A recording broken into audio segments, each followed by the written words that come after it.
Baxın, verilən nədir? Texniki vasitələrdə saxlanılması, emal edilməsi, ötürülməsi üçün formal şəkildə təsvir olunan, kodlaşdırılan məlumatdır. Yəni, siz kodlaşdırılan məlumat görsəz, deyin ki, veriləndir. İnformasiya nədir bəs?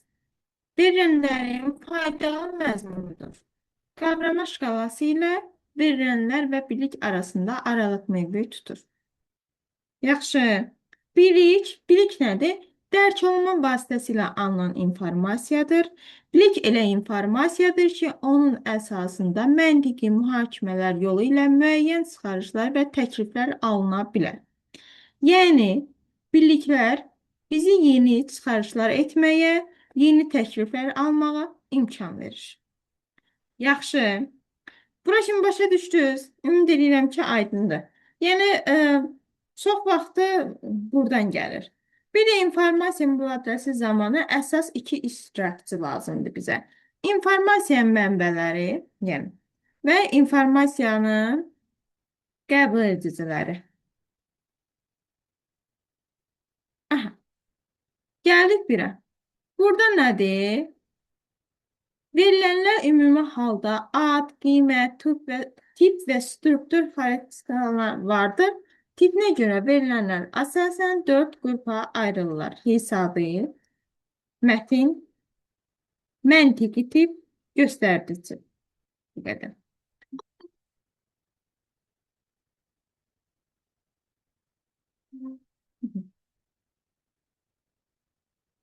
Deməli, hesabi tip nədir? Hesabi verilənlər qiymət, rəqəm ifadə olunur. Məsələn, kütləsi 4 kiloqram. Mətin tip verilənlər qiymət sözlə, məsələn, rəngi ağ-qara, məntiqi tip verilənlər 18 ədədinin tək ədəd olması doğru deyil. Yəni, yanlışdır, bu cüt ədəddir.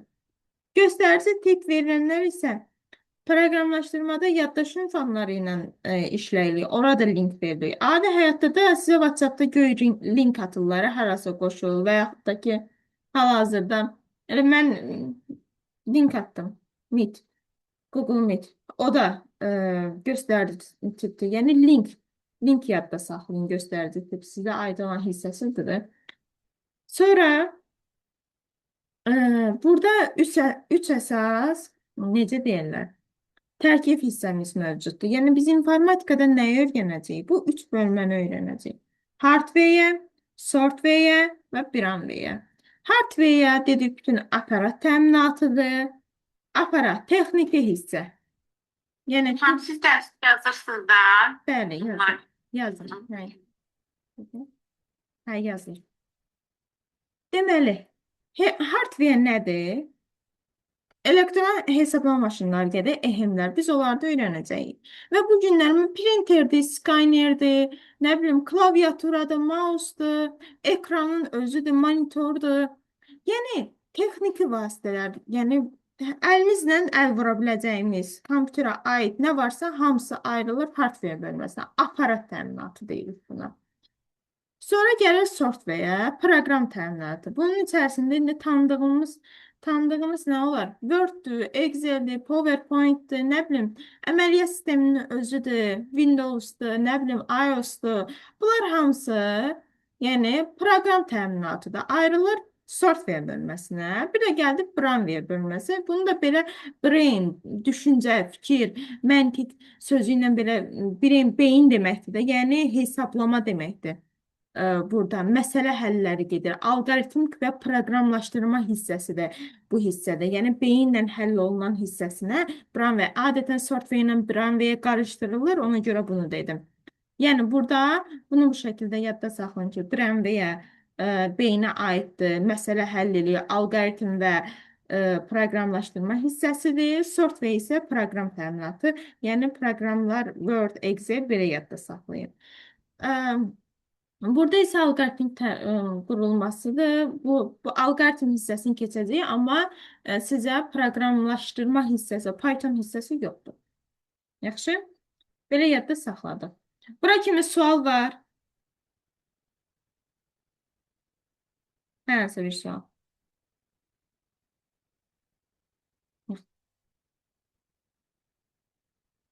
Aha, gəldi bu hissəyə. Bu hissəni mən belə deyim. Yazın burada, yaza yaza gedək. Hı hı. Gəldi informasiya. İnformasiya anlayışı, informasiya əsas xassələr, informasiya formaları, təqdim olunma üsulları, informasiyanın növləri. Bu hissədən bəli, sual gələ bilər bizə. Gəldi, deyir ki, əsas hissələrini toxunacam. İnformasiyanın xassələri yazıram.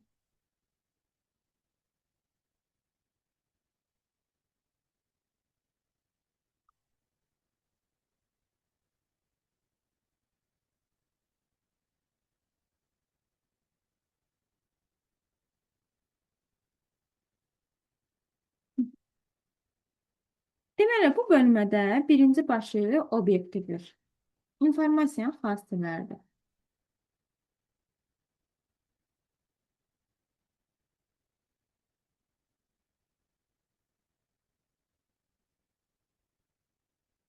Obyektivlik nədir? Məsələn, burada deyirəm ki, ə, məsələn, əlimdə pəsəplar tutalım. Deyirəm ki, 2 kiloqram. Bu obyektiv məlumatdır. Çünki mən bunu çəksin bilirəm və dəqiq olaraq sizə deyirəm ki, 2 kiloqramdır. Amma gəlib deyirəm ki, məncə, məncə ağırdır bu. Bu məncə sözü var ha. Bu məncə. Bunu obyektivlikdən çıxardır. Bu artıq obyektiv olmur. Subyektiv bir fikir olur. Yaxşımı? Çünki o mənə görədir, məncədir. Deməli, obyektiv fikir nədir? Obyektiv əsaslarla, dəqiq əsaslara, məsəl üçün, çəkisi 1 kiloqramdır. Və yaxud da səs vermə yolu ilə. Sinifdə 20 nəfər var. 20-nin 19-u deyir ki, sinifkom məsəl üçün Aytən olsun. Bu, bəli, obyektiv bir fikirdir. Səs vermə yolu ilə bu seçildi, obyektivliyə aiddir. Amma durub sinifdə 3 nəfər deyir ki, Aytən yaxşı qızdır, bu sinif komu olsun, nə bilim 4 nəfər başqasına. Bu 3 nəfərin fikri sayılmır. Gərək necə deyir, bir 19-u səs versin, səs vermə yolu ilə də çıxardanlar obyektiv fikrə əsaslanır. Yəni deyir ki, obyektivdir. Çünki hamının fikri bir yerə gəlib düşür. Məsələn, daha sonra belə bir nəzəriyyə var ki, deyirəm ki, bizim kətdəki dağlar ən hündür dağlardır. Bu da subyektivdir. Çünki biz nə bilək ki, sizin kətdəki dağlar, yəni nə boydadır, onu bilmirik. Amma desəm ki, dünyanın ən hündür dağı Everest dağıdır, hə, bu artıq obyektiv fikirdir. Bura kimi aydındır. Sonra gəldi, adekvatlığı saxlayıram, ya da deyirəm. Aha, adekvatlıq.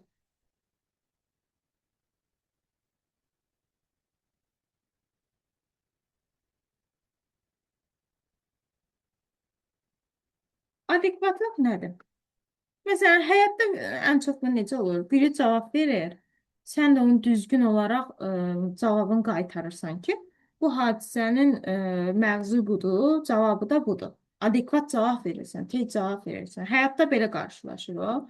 Amma informatikada nədir? Məqsəd və vəzifəyə. Yəni, informasiya işinin real obyekt vəziyyətinə uyğun olması dərəcəsidir. İnformasiyanın işinin real, obyektiv vəziyyətinə uyğun olma dərəcəsidir. İndi bu da sizi çaşdıra bilər. Amma məsələn belə deyirəm. Tutalım, mən coğrafiya müəllimiyəm. Girirəm, dərsim nədir? Məsələn, Afrikanı izah eləməliyəm. Amma xəritədə gedib göstərirəm Avstraliyanı. Bu artıq o adekvatlıqdan yəni çıxır. Düzgün gəlmir. Yəni, sənin məqsədin və vəzifən üst-üstə düşməlidir adekvatlıqda. Məqsəd və vəzifən üst-üstə düşməlidir, eyni olmalıdır. Aha, sonra gəldi etibarlılıq. Etibarlılıq asandır. Yəni, etibarlı mənbədən alınan məlumatlar etibarlı sayılır.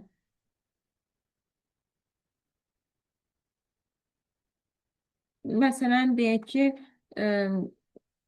Belə deyək, dövlət saytları olsun, xəbər saytları olsun, televiziya kanalları olsun, yəni xəbər saytları. Buradan aldığımız məlumatlar e, etibarlı sayılır. Nə deyir bu? Düzgün qərar qəbul eləmək sənə kömək edir. İnformasiya burada düzgün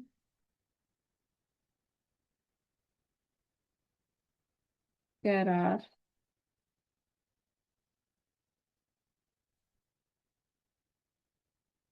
etməyə imkan verir.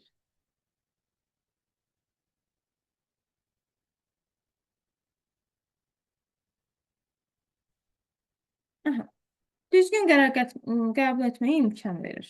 Etibarlıdır. Daha sonra bəzən olur, necə deyirlər, e, əvvəl biz müharibə dövründə o qədər xəbərlər çıxırdı ki, hər sayt bir şey yazırdı. Biz ancaq xəbərlərdən məsələn düzgün məlumatları ala bilirdik. Xəbər saytlarından belə deyək. E, Sonra gəldi qiymətlilik.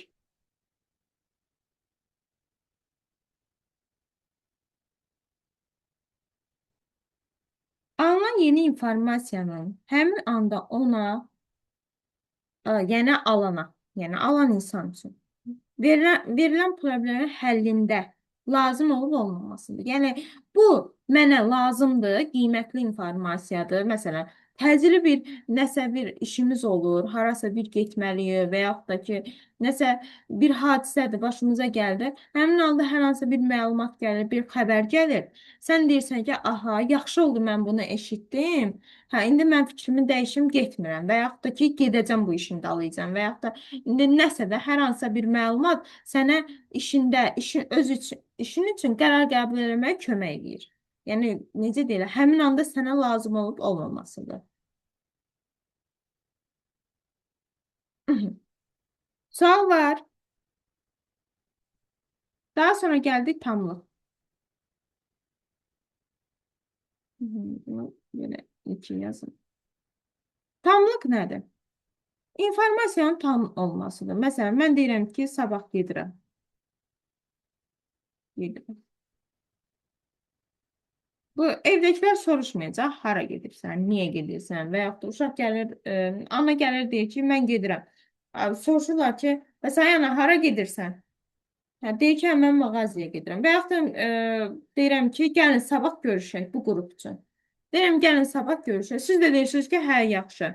Bəs soruşmursunuz, ay mənimlə saat neçədə görüşəcəyik, harda görüşəcəyik? Görürsünüz, məlumat yanlışdır. Testlərdə belə düşür adətən. Məsələn, Aytən nənəsi gilə gedəcək, onlara zəng eləyir, deyir ki, sabahlarım gəlirəm.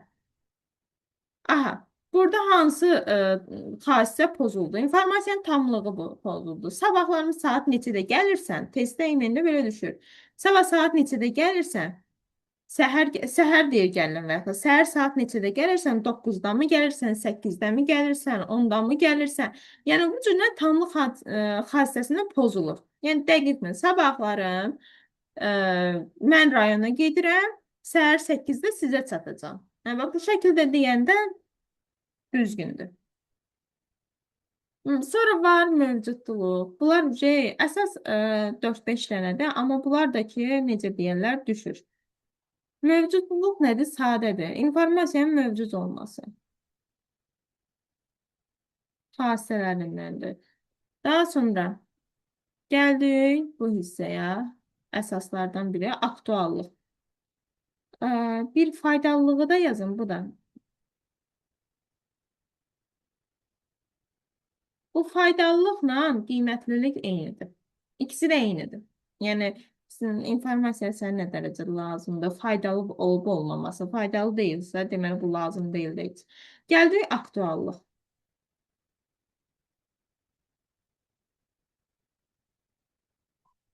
Aha. Aktuallıq nədir? Cari zamanda sənə lazım olub olması, cari.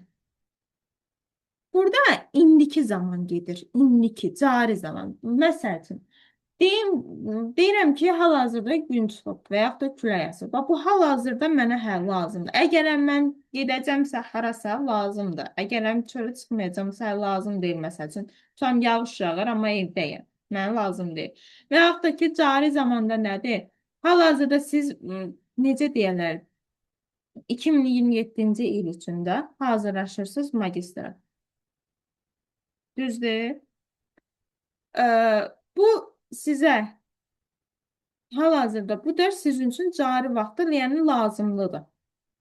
Yəni aktualdır bu informasiya sizin üçün. Burada olmanız aktuallıqdır. Və yaxud da deyək ki, yola çıxıram, deyirəm ki, Əhməd Rəcəbli küçəsində tıxac var. Əgərəm mən Əhməd Rəcəbli küçəsində yaxın bir 5 dəqiqə ərzində istifadə edəcəmsə, bu mənim üçün informasiya aktualdır. Əgərəm yox, mən o yoldan istifadə eləməyəcəmsə, o informasiya mənim üçün aktual deyil. Yolun mən əks istiqamətində gedirəmsə, o probka olmağı mənim üçün lazım deyil. Və yaxud da belə deyək. Keçmişdə hər hansısa bir alim nəsə Einstein deyə məlumat yazıb qoyub, o aktual olmaya bilər, keçmişdən gələn bir məlumat. Amma günümüzdə araşdırırlar, görürlər ki, bu informasiya bizə lazımdır və aktuallıq daşıyır. Aktuallığa, yəni çevrilir, belə deyək. İndiki zamanda bizə lazım oldu. Halbuki keçmiş zamanda amma bu məlumat aktual deyildi. Çünki onlara lazım deyildi, onların texnikası yox idi, ölçməmişdilər, yəni bilmirdilər nədir. Sadəcə alimdir, yazıb ki, belə bir şey ola bilər. İndi hal-hazırda biz onu kəşf elədik və aktuallıq daşıdı. Və yaxud da ki, bu gün aktual olan informasiya sabahların aktual olmaya bilər. Məsəl üçün, deyirəm bu günlərim indi yağış yağır. Hal-hazırda yağış yağır, mən çölə çıxıram, bu mənim üçün lazımdır. Amma sabahlarım, yəni sabah belə deyək, dünənki məlumat, dünən mənə yağışın yağıb yağmaması üçün mənə necə deyirlər, aktuallıq daşımır. Çünki o mənə lazım deyil. Çünki oldu, keçdi.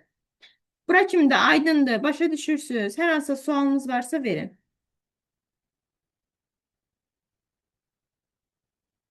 Hı -hı. Sonra gəldik dəqiqliyə. Dəqiqlik yəni informasiyanın dəqiq olması. İnformasiyanın dəqiq olması, e, daha sonra informasiyanın daha sonra gəldi əl çatanlığı və yaxud da əl yetənlik deyilir.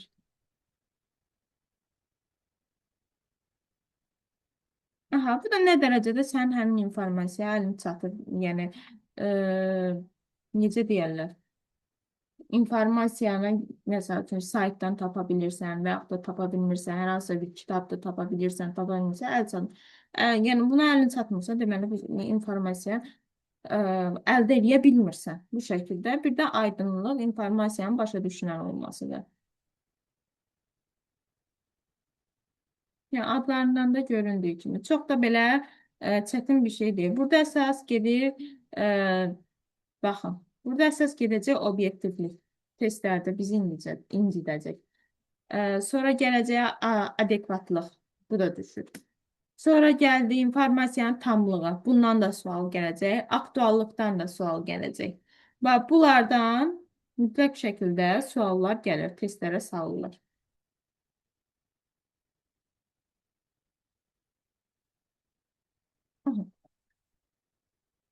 Gəldik.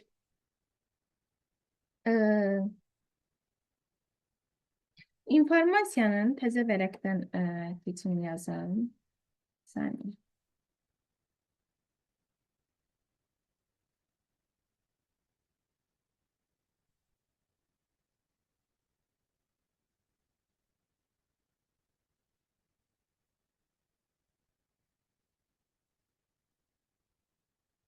Deməli, informasiyanın 5 növü mövcuddur. 5 növü.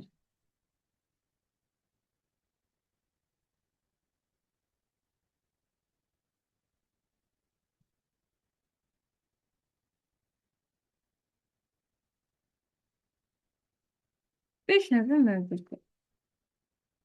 Bu da duyğu üzvlərimizə görə yazın. Bunu da qeyd edeyim, sonra çaşmayın.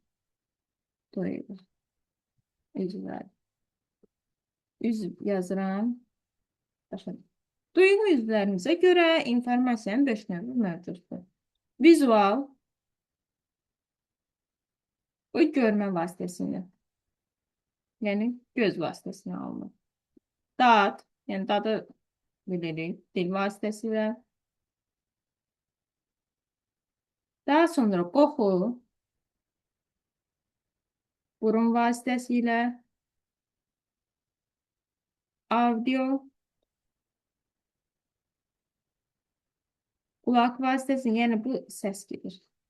Audio, səs, qulaq vasitəsilə, taktil, dəri vasitəsilə, hissiyat deyilir buna. Yazın burada kiçiyim.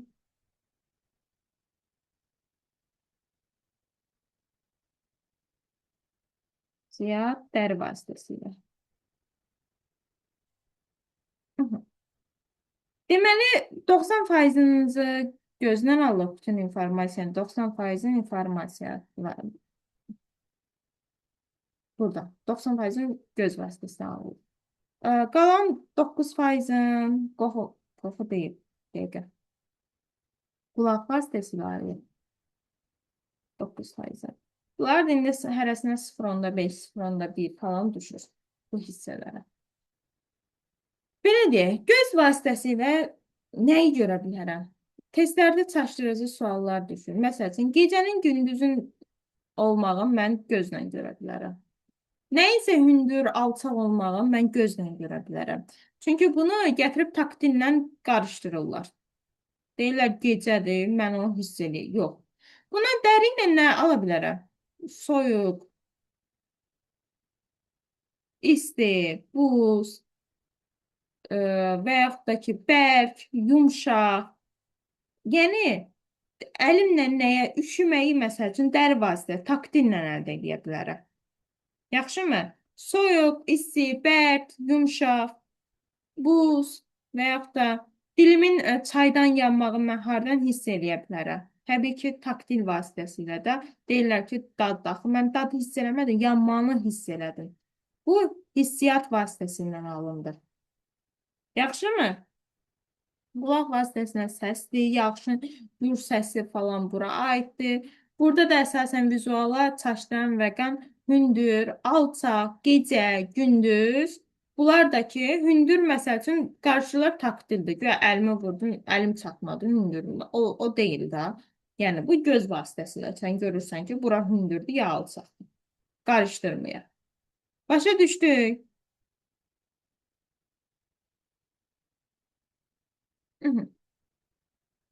Başa düşdüksə, nə yaxşı. Çətin bir şey yoxdur. Gəlin indi biraz da PDF-dən baxaq. Baxın.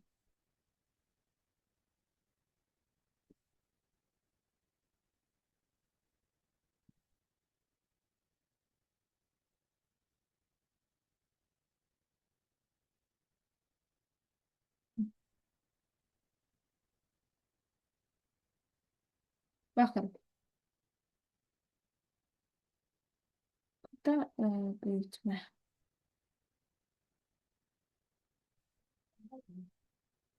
Baxın. Burada deyir ki, məlumat və informasiyasının daşıyıcısı bir qaydalı siqnal, latin sözü olub. Siqnal məlumatı ötürən və ya müəyyən siqnallarla və müəyyən istiqamətlərdə yaymağa, əks etdirən fiziki prosesdir. Yəni, siqnalların işıq, səs, istilik, mexaniki, elektrik və s. kimi növləri vardır. Bəli, bunlar hamısı var.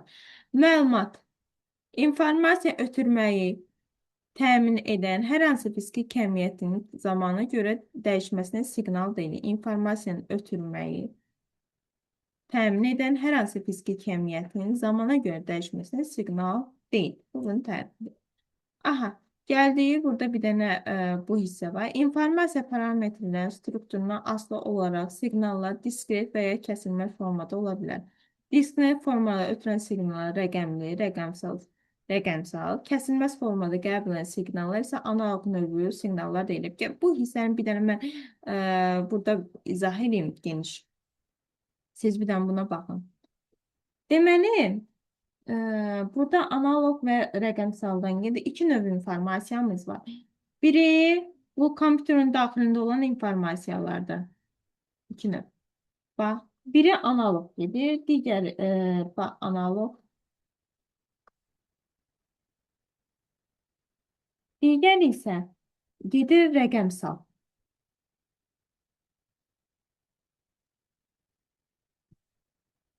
Analog təbiət informasiyasıdır. Təbiətdə, həyatda nə görürüksə, hamısı təbiət informasiyasıdır. Və kəsilməzdir. Kəsilməz.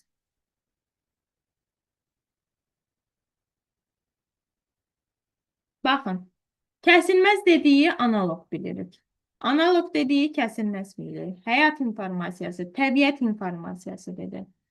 Rəqəmsal gedir kompüterin daxilində olan bütün informasiya 0-1-lərlə kodlaşdırılıb, saxlanılıb bu kompüterin daxilində. Və rəqəmsal informasiya kəsiləndir və diskretdir. Bax, həm diskret gedir adı.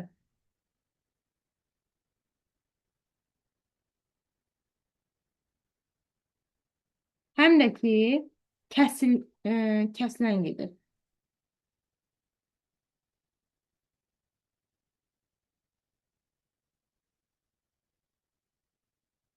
Niyə görə kəsiləndir? Məsələn, işıq söndü, görməyəcəm.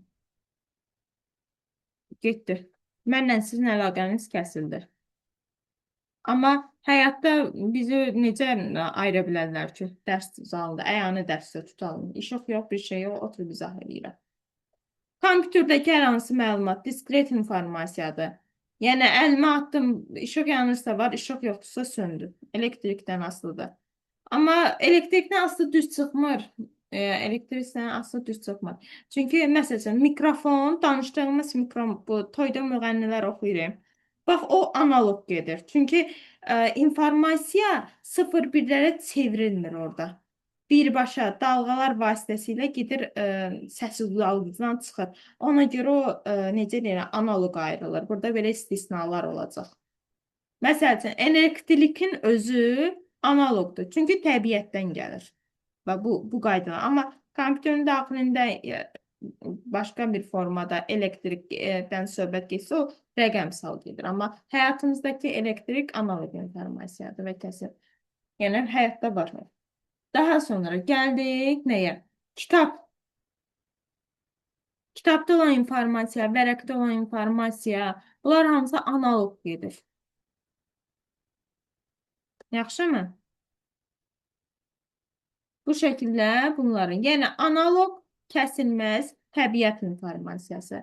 Rəqəmsal kəsiləndi, diskretdir. Bu şəkildə bunları yadda saxlayırıq. Sual var hər hansı?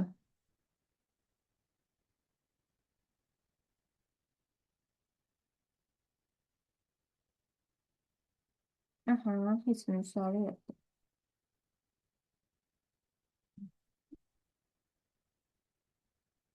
Görək burada nə deyir? Bizə əhatə edən gördüyümüz təsvirlər, obyektlər müəyyən zaman ərzində eşitdiyimiz səslər analog tipli informasiyaya aid edilir. Xüsusi kodlarla, qurğularla verilən dəyişən siqnallar analog, diskret olaraq dəyişən ədədi qiymətlərlə çoxluqlardan ibarət informasiya rəqəmsal tipli informasiya deyilir. Yəni, dəyişən siqnallar analog, amma diskret olaraq dəyişən ədədi qiymətlərlə çox. Yəni, bu kompüterin artıq içində 0-1-lərə çevrilib. Bu şəkildə yadda saxlayırıq. Məsələn, deyir, kağız üzərinə əks olan mətn və ya şəkil, mikrofondan daxil olan siqnallar analog tipli informasiyadır. Kompüterdə əks olunan mətn, şəkil, eşidən səslər və ya müşahidə edilən hərəkətlər isə rəqəmsal tipli informasiyaya aid olunur. Yəni, dediyim kimi, mikrofon, baxın, analoqa aid olundu. Mikrofon, analoqa aid olundu. Bu hissədə, harada da mikrofon. Yəni bu hissə sizi çaşdırmasın. Gəlin deməli. Aha,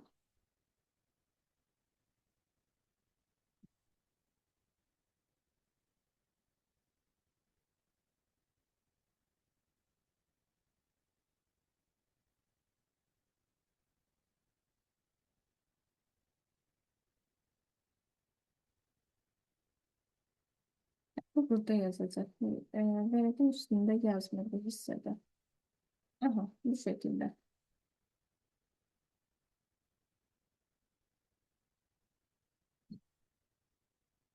Bu hissədə yazmayacaq. Mhm. Daha sonra gəldik. Bu hissəni başa düşdük. İnformasiya anlaşılı, anlayışı informatikada baza terminlərdən biridir.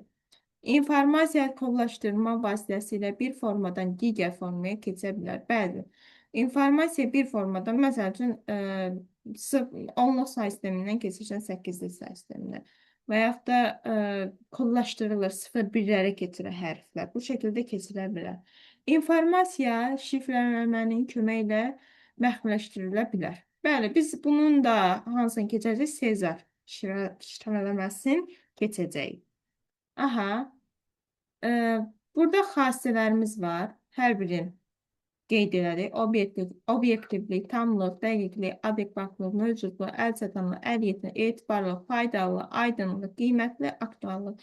Bunları sadəcə olaraq bilin. Çünki bu xassələrdir. Bir də alqoritmin xassələrini öyrənəcəksiniz. Orada artıq xassələri qarışdırmayasınız deyə əzbər bilməlisiniz. Çünki bəzən olur ki, X-nin alqoritmlə bu informasiyanın xassələrini qarışdırırlar, qəbula salırlar. Bu şəkildə deyirəm. Sonra demin ki, demədim. Burada bütün informasiya haqqında, informasiyanın tamlığı onu bizə bu şəkildə yəni verir.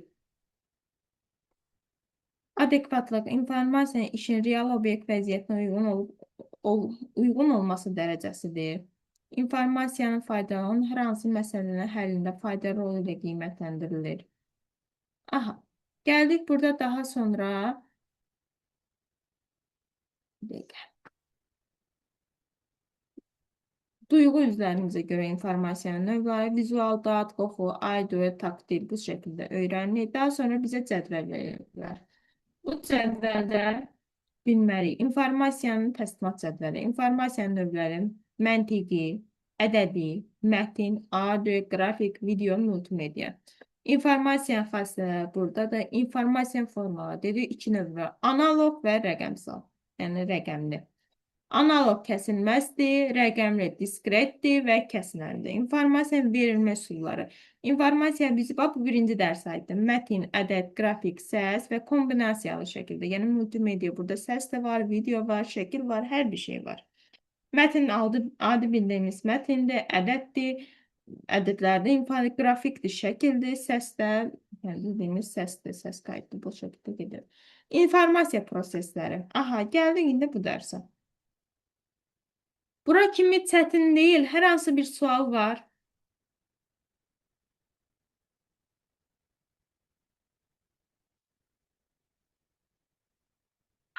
Çetin değil ama biraz karışıktı. Belki bilmem fikrimiz tam orada değil. Orada yorgunu ya da yaydı. Ama üstünden yana Yaydı. geçeceğimizle. Ya belə deyim, çətin deyil, nə də qarışıq deyil. Qarışıq gələ bilir bu hissə, amma çətin deyil. Çünki baxın, buradan uzağa bir sual gələcək, iki sual gələcək. Yəni zaten hər bölmədən üst-üstə qoyanda ya bir sual gəlir, ya iki sual gəlir. Yəni buradan bu xassələrdir. Geçelim. Tamam, çok sağ olun. Hə, üzərindən keçin. Məsələn, lazımdır götürün cədvələ əzbərləyin. İşdə o tərəfə gedəndə, bu tərəfə gedən, gəlin gedin əzbərləyin. Zaten testləri də elədikcə açılacaqsınız, görəcəksiniz. İnşallah gəlin dərsdən başlayırıq testlərə. Bu dərsi də keçirəm. Bu hissə informasiya prosesləri. Siz bu dərsdən qorxursunuz, amma qarşıda nələrimiz var bizim. Yaxşımı? Yəni bu sizə mətin gələ bilər, nəzəriyyə gələ bilər. Nəzəriyyə elə bir-iki dənə dərsdir. Qalan hamısı hesablamadır, məntiqdir. Aha ya. Aha, ona görə qorxmuram. Sadəcə dərsdə hansı moment, nə sualınız varsa, həmin dəqiqə deyin, mən onu bir də aydınlıq gətirim, bir də üstündən keçək. Daha sonra gəldi. Aha. Toplanması, saxlanması, emalı, ötürülməsi. Bu hissə bilirsiniz indi necədir? İnformasiyanın toplanması. Toplanma deyəndə adi həyatda necə başa düşürəm? Məsəl üçün, hər hansısa bir obyekt haqqında, elə buradan gedər. Öyrənci obyekt haqqında insana lazım olan məlumatların alınmasıdır.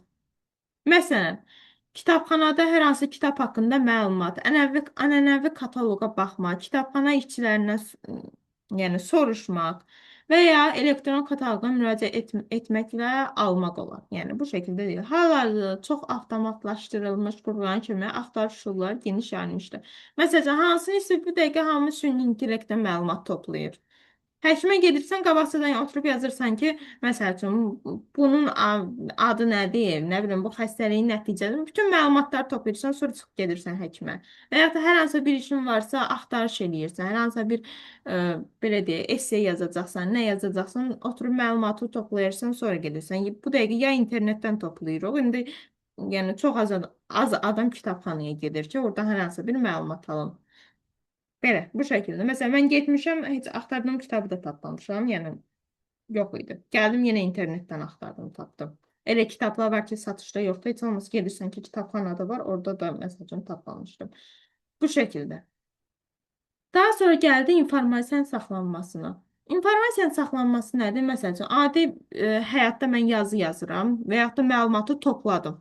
Toplayandan sonra götürürəm onu yazıram. Və yaxud da indi elə içinizdə eləniz var ki, PDF-dən oxuya bilmir. Mənim dediyim məlumatları, yazdıqlarımı siz də yazırsınız. Yəni bu o nədir? İnformasiyanın saxlanmasıdır ki, gələcəkdə mən lazım olacaq. Keçmişdə necə olub? İndi burada deyir daşqayadır, sonra kağızdır. İndi hal-hazırda nədən istifadə edirik? Bu DVD disklər deyirik, kompakt disklər, flash yaddaşlar və yaxud da hard disk deyirik burada. Kompüterin yaddaşında saxlanılır. İndi ən müasirimiz bulut texnologiyasıdır. Yəni buludda saxlayırıq. Bu şəkildə oradan yerə 15 GB-a qədər bizə pulsuz verir, sonra pullu yerinə ayırır. Və yaxud da ki, ən sərfəlisi, pulsuzu, yəni Telegramda məsəl üçün, orada bulut texnologiyasına əsaslanır. Nə qədər məlumatın varsa, orada saxlayırsan, içəridə yer tutmur və pul da ödəmirsən. Yəni, buradan dedim, o da zaten pullu eləyiblər Telegramı. Aha, bu şəkildə. Sonra informasiyanın gəldi emalına. Biraz emalı qarışıq gələ bilər, amma buradan da çıxacaqsınız, bilirəm. İnformasiya emalı, informasiya üzərində müəyyən dəyişikliklərin aparılmasıdır. Məsələn, musiqilərdə əlavə səs tonlarının artırılması, şəkillərin formatlanması, rəngin dəyişdirilməsi, mətnin redaksiyası və formalaşdırılması. Baxın, informasiyanın emalında biraz açın bu hissəni sizin üçün. Belə deyək. Var, yeni informasiya alınsın. Yeni. Nedir yazdım? Yeni informasiya alınır. Yeni. Məsələn, alim. Alim, yəni hər hansı bir belə alimlə bağlı situasiyalardır. Məsələ həll edir, nəsə həll edir və yaxud da şagird, tələbə misal həll edir. Onun axırda misal həll edir, axırda gəlir 45 alır. Bu, bəli, yeni informasiyadır, yeniyə bağlandı. Bu informasiyanın emalıdır. Və yaxud da ki, deyirəm ki, mən müəlliməm, mən bunu deyirəm Azərbaycan dilində. Və yaxud da deyirəm ki, I am a teacher. Forması dəyişdi, forma. Forma dəyişmədə informasiyanın emalına bağlıdır. İnformasiyanın emalına bağlı, formanın dəyişməsi. Və yaxud da ki, müstəntiq dəlillərə əsasən cinayətkarı tapdı. Yəni, bir neçə dəlillə əvvəl tapdılar. İndi yeni informasiya nədir? Yeni cinayətkarı tapdılar, gətirdilər. Bu hadisənin test üzərində daha dərin öyrənəcək. Alimin deməli nədir? Nə isə kəşf eləməsi yeni informasiyadır. Bu informasiya emalına aiddir. Sonra, mətnin cədvələ cədvələ keçməsin. Məsələn, mətndir, yazmışam burada nələrsə. Sonra götürüb onu köçürdürəm Exceldə cədvələ. Bu da informasiyanı emalıdır. Götürdürəm bura. Ad, soyad, yaşları yazıram bura. Burada rəqəmlər yazıram. Yəni mətnin cədvələ köçürməsinə informasiyanın emalıdır.